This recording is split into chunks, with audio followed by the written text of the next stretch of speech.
Bonjour, on continue sur la présentation des maquettes et des nouveautés maquettes Revell autour des derniers Jedi.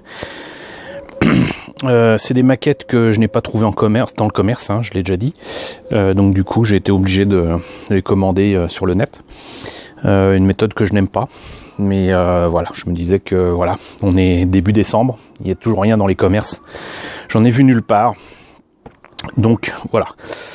Le film sort dans une semaine, le 13 décembre, et il est bon de voir un petit peu ce qu'il en est avec ces nouveautés en build and play.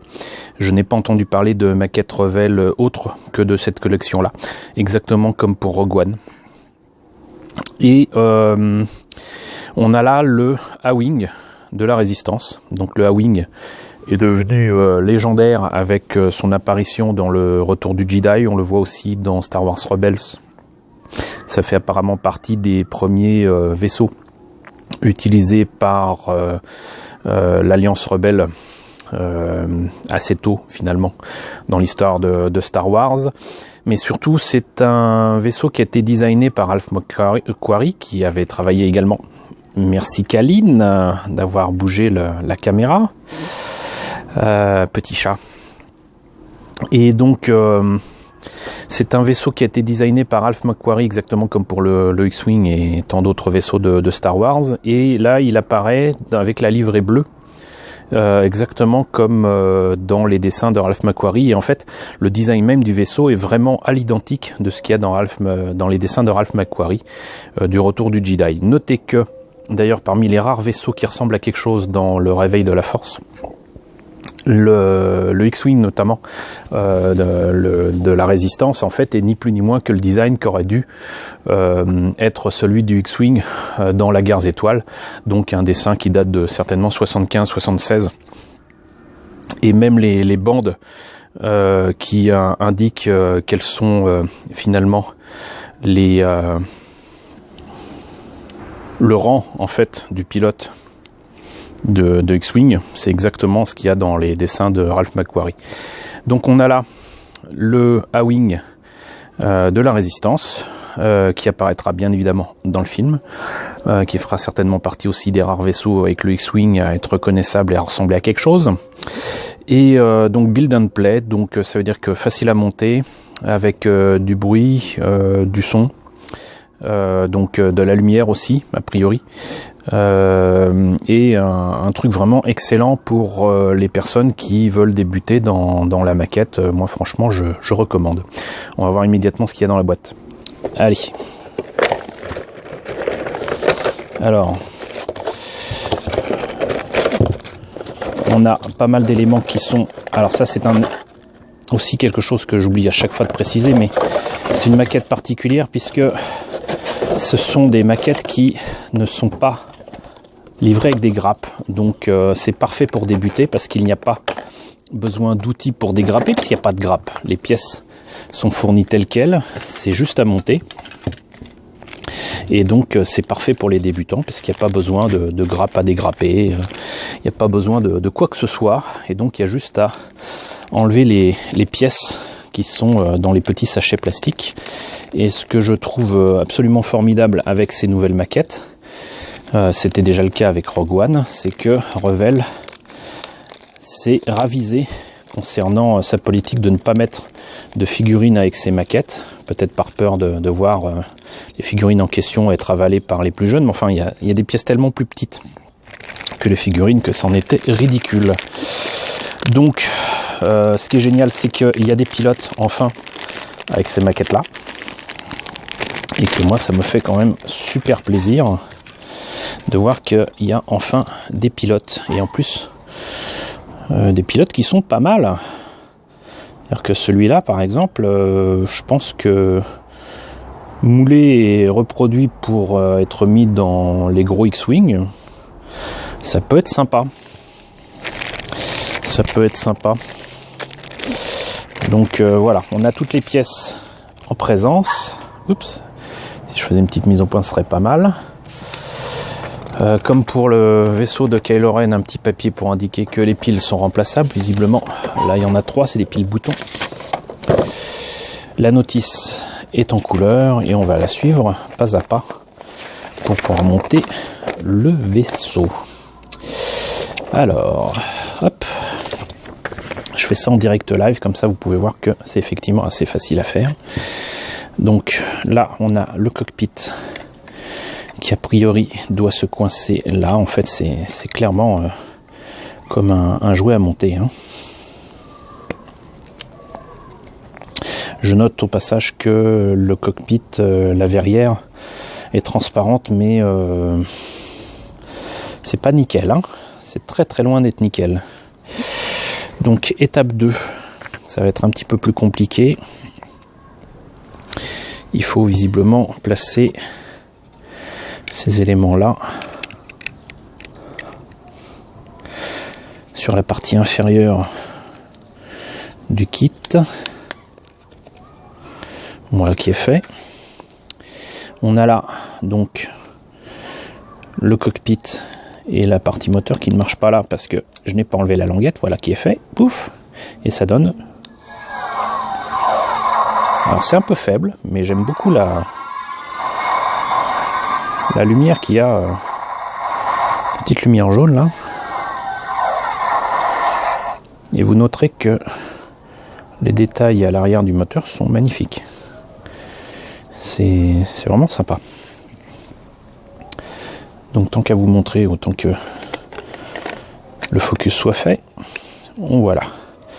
Ça, on met ça là. Donc après, visiblement, malheureusement, il y a des trains d'atterrissage. Alors pour savoir quoi et quoi, je pense que le plus grand, logiquement, va devant. Hop.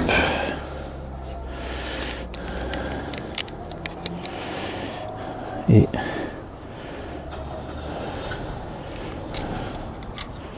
voilà, donc visiblement c'est escamotable.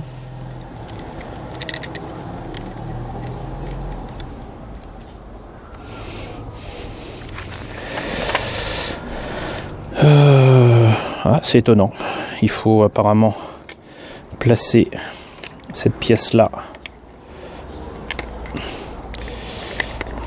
avant de placer le pilote et la dernière partie du cockpit. Mais voilà, alors je note d'ailleurs que franchement le cockpit est bien foutu. Ça demande un peu de peinture, mais repris et bien peint, ça peut donner quelque chose de sympa. Donc voilà, le pilote qui par contre est blanc, n'est pas prépeint, se place ici, comme vous voyez. Donc c'est un petit vaisseau, hein, c'est pas bien grand par rapport à X-Wing, il est vraiment petit. Et donc on a fini cette partie là. Par contre on a la partie moteur qui dans les détails d'ailleurs me rappelle énormément les poddresseurs d'Anakin. C'est assez amusant. Alors on a ça et ça logiquement.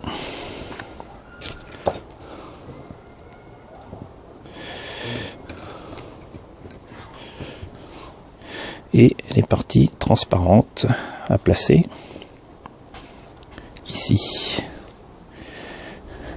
Quand je vous dis que c'est facile à faire, je ne mens pas. Et le faire comme ça en direct avec vous, en quelques minutes, c'est encore le meilleur moyen de le prouver.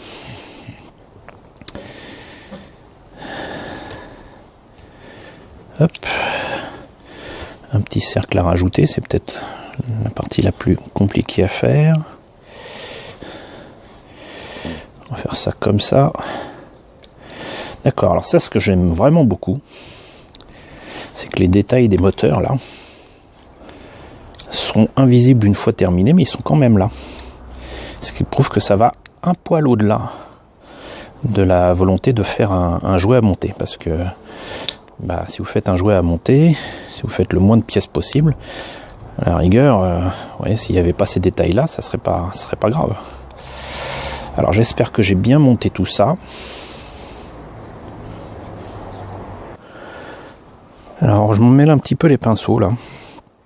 Je dois vous avouer, même si les pièces sont numérotées à l'intérieur, je viens de m'en apercevoir. C'est pas évident de s'y retrouver, parce que blanc sur blanc, c'est pas génial. Donc 14, 15.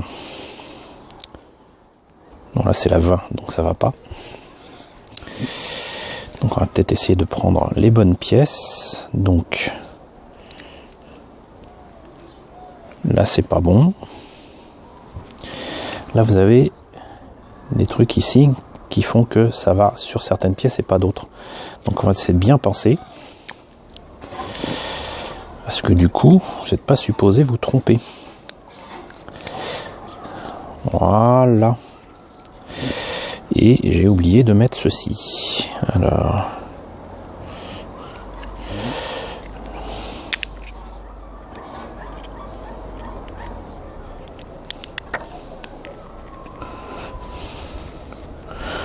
Voilà. C'est fait pour ce moteur-ci. Et vous voyez là, il y a ces petits détails ici. Ces petits détails là. Et donc du coup, normalement, je ne devrais pas me tromper non plus. Hop. Là. Encore une fois, j'aime beaucoup les détails à l'intérieur des moteurs. On met ça comme ça. Et j'avais pas mis les bonnes pièces tout à l'heure, tout simplement. Et on en a fini, ou presque, avec la partie moteur qui a du mal à s'emboîter.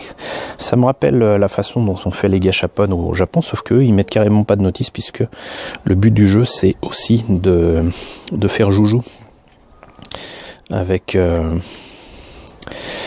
les pièces et de trouver comment monter tout ça façon puzzle, quoi. Alors, j'imagine que c'est comme ça, tout simplement, parce que là, il y a une partie creuse qui s'emboîte parfaitement ici. Et on se retrouve donc avec déjà un wing pratiquement monté, quoi. Donc ça c'est fait, il n'y a plus qu'à mettre. Alors là c'est un peu décevant, c'est-à-dire qu'il y a du creux dans les pièces des canons qu'on va présenter évidemment vers le bas. Mais c'est dommage, ça aurait pu être complet. Au pire en 2 pièces, mais voilà, c'est fini. Voilà. 13 minutes de présentation et on en a fini. Donc je répète, il y a un pilote, ça c'est cool. Il y a du son et de la lumière.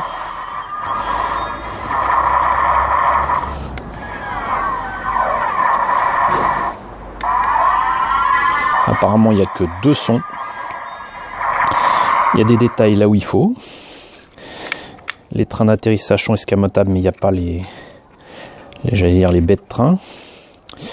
Il y a quand même de sacrés détails. Par contre, je note que à faire tenir, c'est pas évident. Ça nécessiterait un petit peu de colle, mais comme vous voyez, donc la lumière est pas mal. Donc en fait, ça demande vraiment pas grand-chose pour faire un kit complet, un kit modifié, amélioré et repeint. Il n'y a pas grand chose à faire pour en tirer le meilleur, et encore une fois, bah vous l'avez vu, ça a été fait en 13 minutes. Voilà.